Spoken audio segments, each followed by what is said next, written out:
Welcome to Zen and the Art of Real Estate Investing. What if you could learn from experienced real estate investors, find out what got them to where they are now, get insight into their daily habits, and take these insights to inspire your own growth? Each week, Jonathan Green shares an in-depth look at the mindful approach to real estate investing. Jonathan is a lifelong real estate investor, advisor, and coach, as well as the founder and team leader of Streamlined Properties. Whether you're looking to start from scratch, get to the next level, or just for a straightforward and honest approach to real estate investing, Jonathan seeks to provide a free mentorship program you can take with you anywhere. Now, here's Jonathan.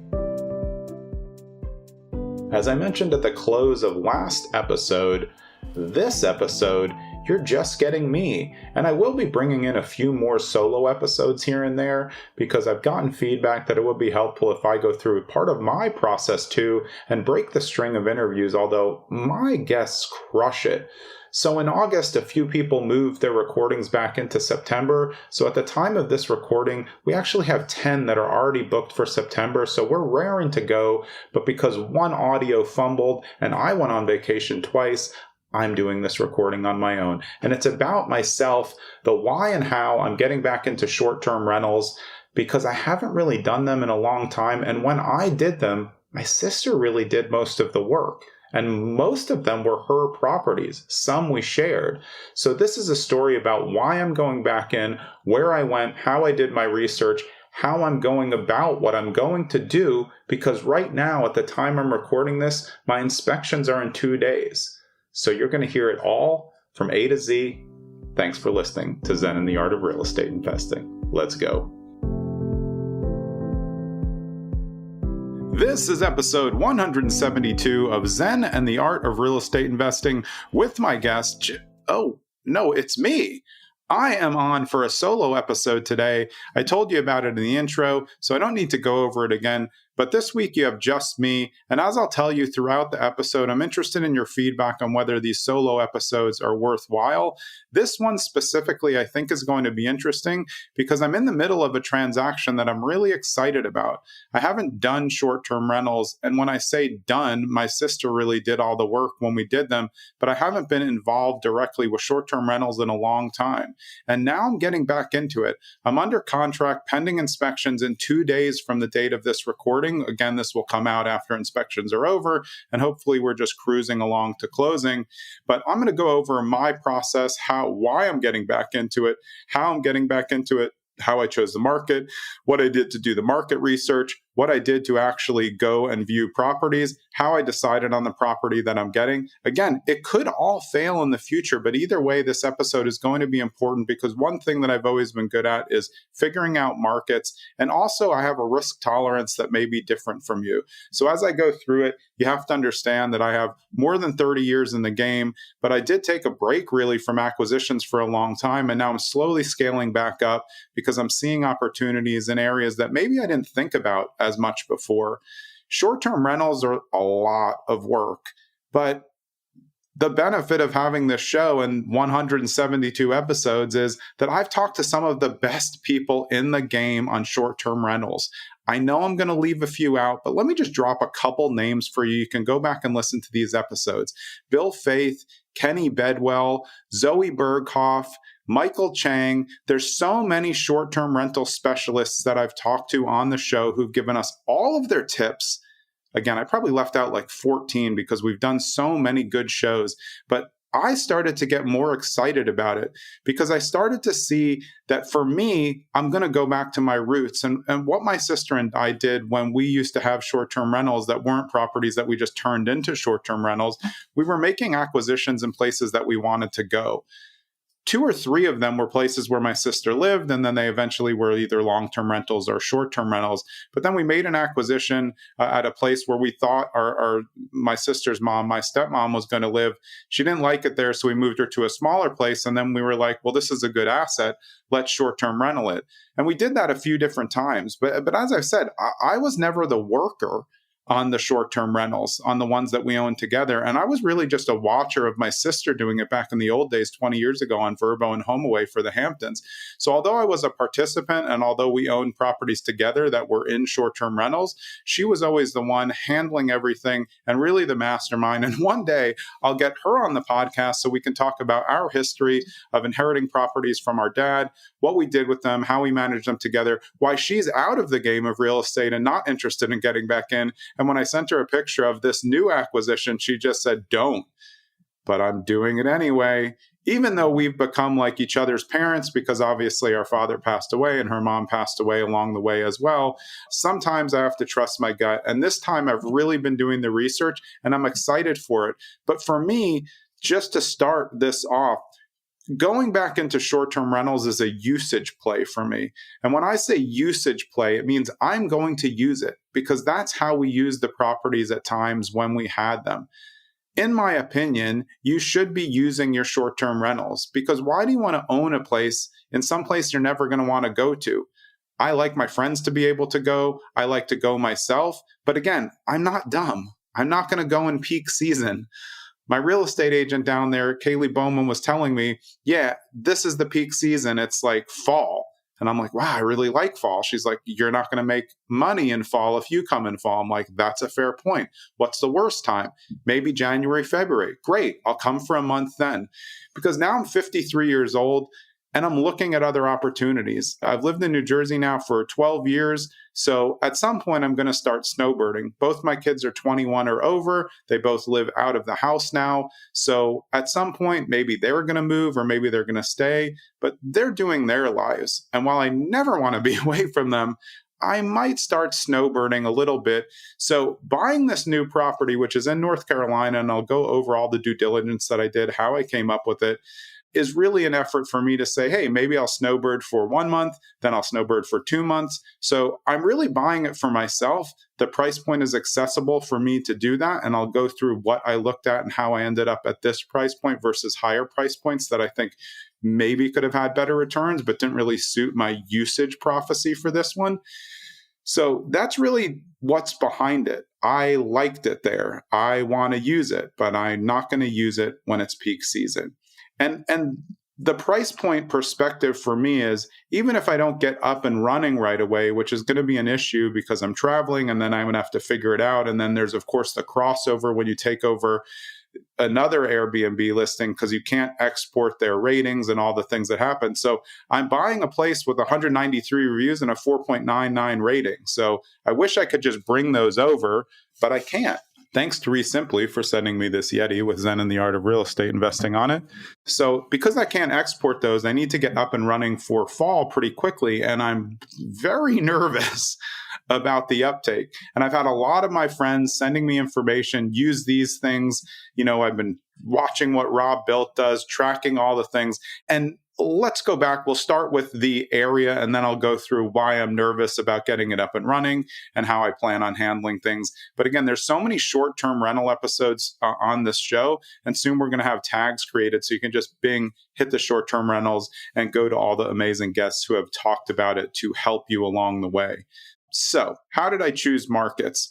So I've been investing in syndications. That's been a steady thing for me now, but I was getting not bored, but I want something else. I like to be diversified and I like the idea of short-term rentals. Again, I've had so many people who crush them on the shows. It sounds like a good idea for me.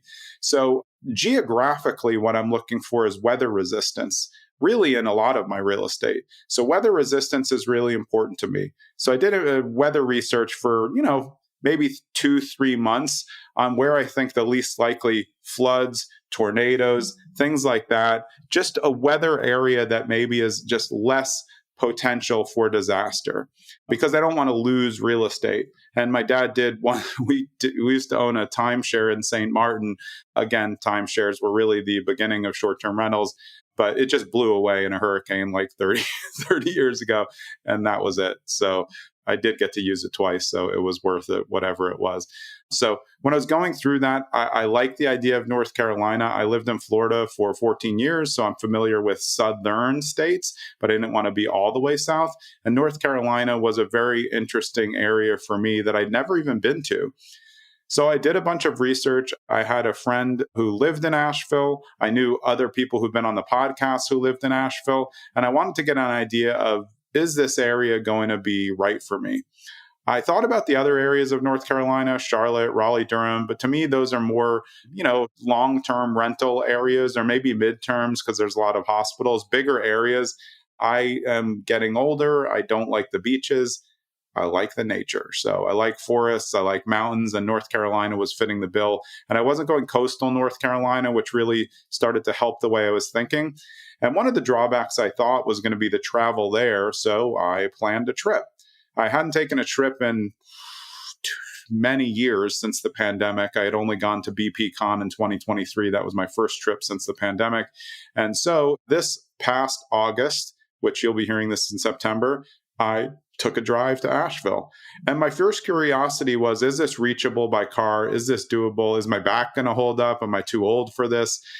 And to be honest, it was very smooth. So it's about a 10-hour drive.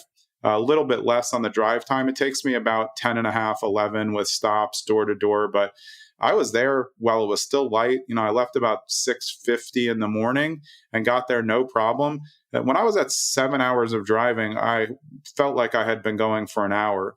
So I knew that this was already going to be doable when I was in there. And I was hoping that the areas that I was looking at were going to be just as exciting as I thought they might be. I found my agent, actually. You would think this is crazy since I'm someone who's spent a ton of time on Bigger Pockets. I know thousands of agents all over the country. But whenever I'm looking for an agent in an area where I don't know someone, and I did get a couple recommendations, I go on Zillow and I read I look for properties that are interesting to me that they've sold. So if I look for someone that has sold what it looks like to be short-term rentals or done investor deals, that's who I'm going to be interested in. And that's how I found my agent there. And we started to get along great. Of course, she gets a random text out of the blue from some guy who claims he's an investor. So I send some verification right away. We hop on a Zoom. It goes well. By the time I'm in the car, we have 10 properties set up to show the day after I get there. And they were all in Asheville proper, really. And Asheville proper has regulations. So it's basically 30-day stay unless you live in there and have an ADU. And I stayed in an Airbnb when I was there. And I stayed in an ADU of someone in Asheville proper. And I really liked it.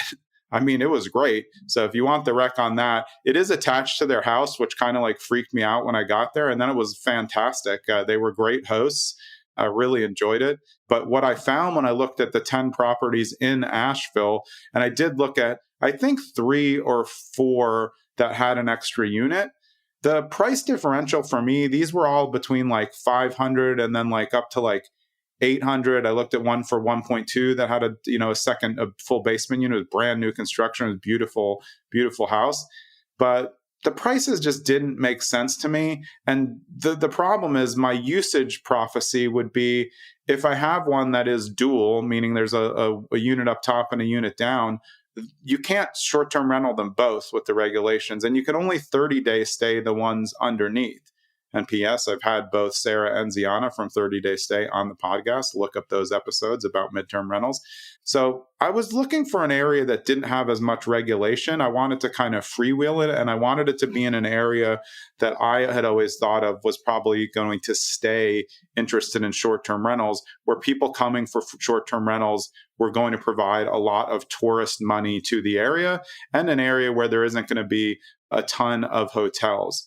And it so happens that the place that I found is 2 lots away from a Super 8, which of course I inquired about and sent a note about it to Alexander Cartwright, who's been on the show from Hotel Shift. So we're going to talk about that.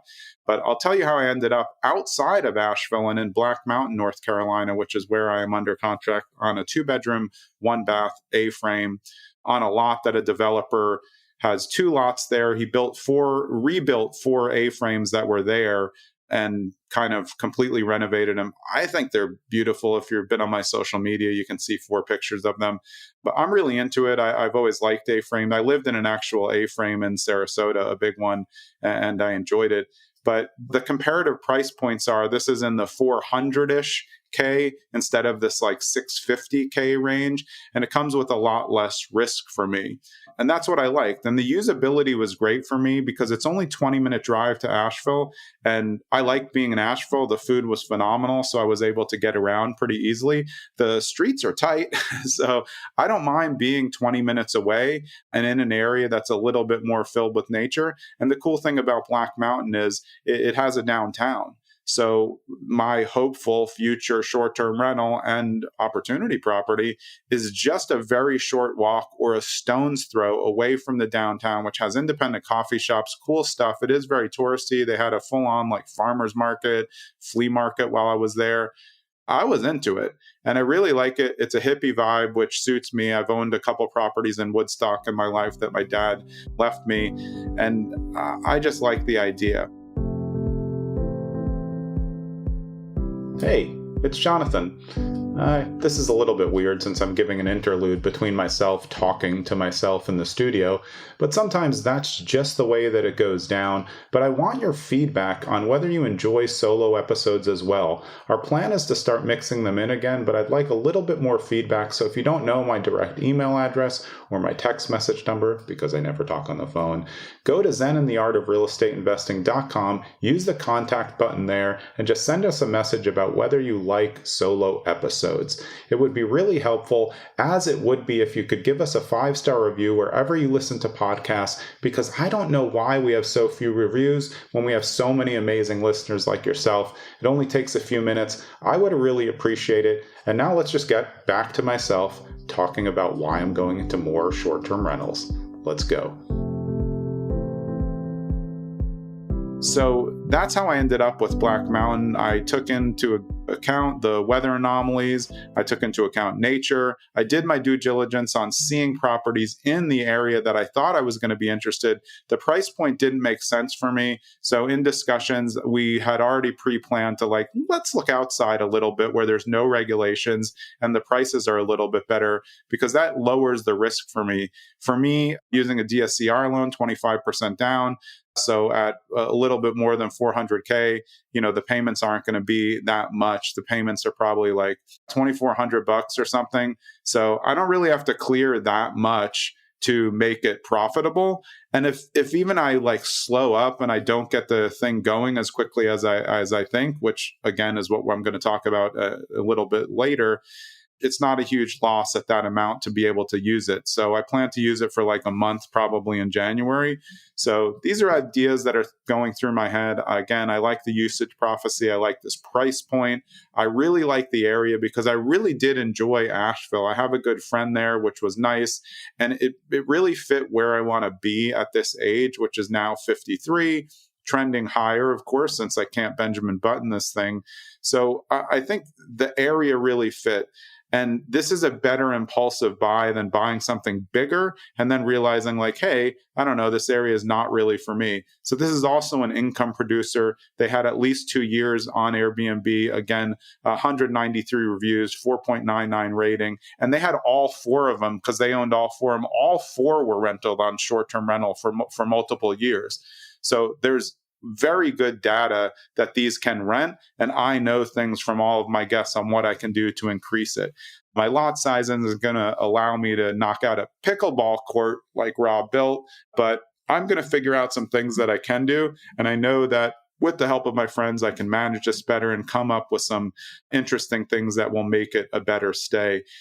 The cool thing about it is now that they've sold them off, I think only 2 of the 4 units, including mine, are going to do short-term rentals. I think one person's going to live there and one it's going to be a second home. So I don't have 3 other competitors right next to me because it's an alley with 4 of them. And I want to partner with the person on the first end. I'm at the end lot and they're in the front lot, because I think that's a good move to do. Even though we're in competition, if you've listened to a lot of my episodes, especially the recent one with Michael Chang, he talked about how in the Smoky Mountains, he and all the people are in an HOA development.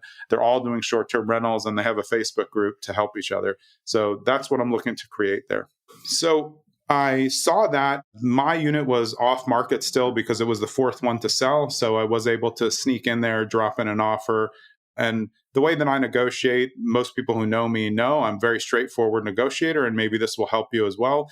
Just as background, if you don't remember or you don't know or you're new to the show, I was a trial attorney for almost 10 years in the state of Florida. So I spent years and years negotiating very, very serious criminal sentences.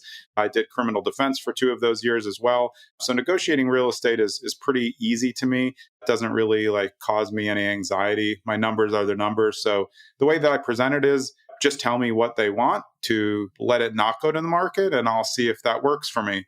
They presented one number. I came back and said, like, here are the other numbers. This is what I'm thinking. This is what I'll do. They took that. And, I immediately got to work on everything, got the paperwork done, had my lender with the pre-approval that I needed for the DSCR, got in the earnest money deposit, and they have a due diligence period there. So I have 4,000 down that is non-refundable, which was fine. And then the EMD was only like 4,100. So I have 8,100 bucks down on something that's, I think it's 415. It's 410, I think. So it's not bad. That's not bad. It's very low risk right now, but I don't see any reason why it would go wrong. The other inspections on the area have all gone well. So I'm hoping for the best and hoping to close, sooner than mid-October, which is what I have it set for now, because that's kind of in the middle of peak fall. So they have to collapse their bookings at the closing date. They can't book ahead of the closing date. So my goal is to close early, and they're probably not going to book it all into October just so I can slide in there. So, A-frames are an interesting thing. Another guest on the podcast, Sina Getmiri, him and his wife, they've got a couple of them. So I'm going to commiserate with them on the A-frame life because it's unique. One of the bedrooms is up top. There was a spiral staircase, which made me a little bit nervous at first. But then when I saw it in person, it was very big. I mean, it's very wide. Like, it's not a hazardous spiral staircase at all. So everything's been upgraded. I like the unit. Again, it's already crushed it on Airbnb for so long. So I think what I'm nervous about is the actual management, or I should say, I think that's what my sister is nervous about, because she knows I'm not generally like a people person, but I do like systems. And I've gotten very good as a real estate agent at only texting for 10 years. I don't talk on the phone at all. So using systems to make a business work are kind of exciting to me because I'm a weirdo like that. So figuring out how to do it is going to be exciting to me. I've stayed in short-term rentals for the last 20 some odd years because I don't like hotels. So I have a lot of experience as a guest. I know what guests want. I'm taking a lot of input from people like Kenny Bedwell and Bill Faith on making videos. So I will fly up. No, I will not fly. I will drive up there again at or right after closing, hopefully at closing. And I will start knocking out videos on how everything works. So they have a one-to-one connection with me. They can see my face. They know that it's me operating it, not a company, even if I do have a co-host who's helping me. But I plan to make things very, very easy for the guests. I also plan to partner with local businesses in Black Mountain to create gift bags and stuff like that so I can drive traffic to them and become an asset to their community, not just an outside investor. And again, remember, that's something that will set my investment and me apart to that community is I'm going to stay there, 1 or 2 months a year and progressively longer until I find another place in Asheville, probably, if I really love it. But this is a great soft landing spot for me, and I'm excited to see what's going to happen. But I personally like it when I'm staying at a short-term rental, when I get stuff from the area. When I went to Asheville, the host had 2 bags of chocolate chip cookies for me that she baked, and I demolished them in not very long. I should have taken longer, but they were really good. I'm not going to bake cookies because I'll probably screw them up, but I would like to find the place in town. And I did have a really awesome cookie in town, now that I think of it, at a coffee place, which maybe I'll remember the name. It's called like the Drippolator or something, but it was really good. And so I'm immediately going to go to try to partner with them, to at least get one of their cookies on there, make sure that I can make a direct link. And the way that I think of investing now at this age, and why I've always been interested in like Main Street type properties, is because I want to help a community and I want to be part of a community, even as a non-people person. Maybe I'll become more of a people person as I get older. I do find myself really liking the idea of walking into town in Black Mountain, knowing the people that are there, them knowing me, and me becoming kind of this quasi part of a community that I didn't grow up in, and that maybe is like, ooh, no on short-term rentals in the beginning, but I'd like to hopefully try to change that. And any property that I get now that's going to be long-term, short-term, and mid-term, I'm vetting that area to see if I want to get more.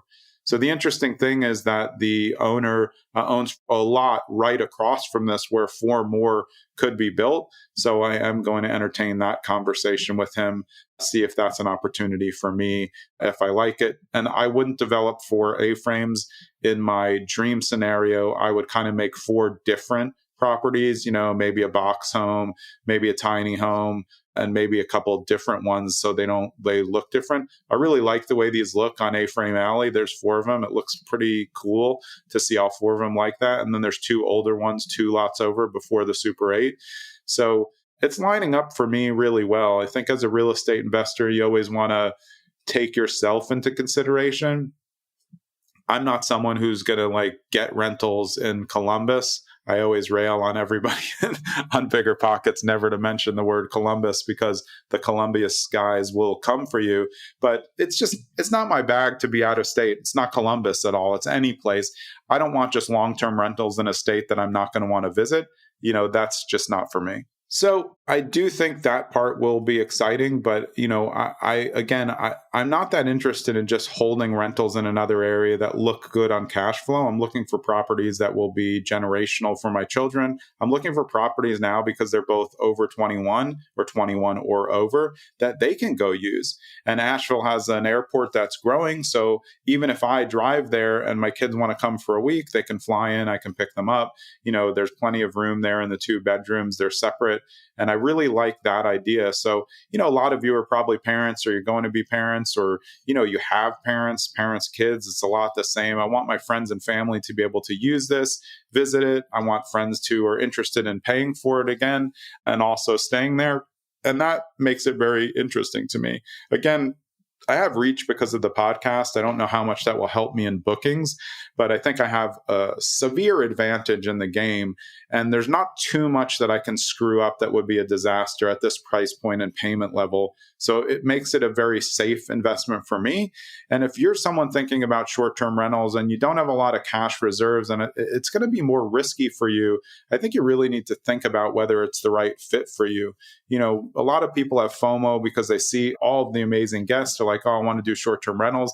It's a lot of work. And maybe I'll document my voyage more as we go with this episode and then on YouTube, because I think it's going to be interesting for someone who sold a bunch of old family properties that my sister and I owned during the pandemic. And as my friend Gabe De Silva would say, again, he was one of the first episodes, I was just stockpiling the gunpowder. But now I'm starting to deploy the gunpowder into multiple syndications and this short-term rental, and I'm looking at properties all the time. And I'm honestly motivated by the guests that I've had on the show, but I'm also motivated by the audience of listeners who are also taking action. And I think that's something important to remember. Just because you hear a cool show on short-term rentals doesn't mean it's going to fit your personality. But also don't discount something just because you're not a people person and you think you can't do landlording this way. I'm going to prove that I can. I'm going to figure out the way to do hospitality the right way because I have a very good attention to detail. So I think that hospitality is going to be very important to me for someone who's now doing this on my own without the help of my sister. So I'm pretty focused on making this a win and using it as what we've called plenty of times on the podcast, a proof of concept for what I want to do in the future. So if I like this, then maybe I want to develop that land and buy it from the owner. If I like this, maybe I want to talk to somebody about trying to buy out that Super 8. There's a lot of opportunities there. And for me, the way that I look at a town like Black Mountain, I looked at the values in Asheville. This is 20 minutes away. It's definitely a little bit more rural, but the downtown is cool.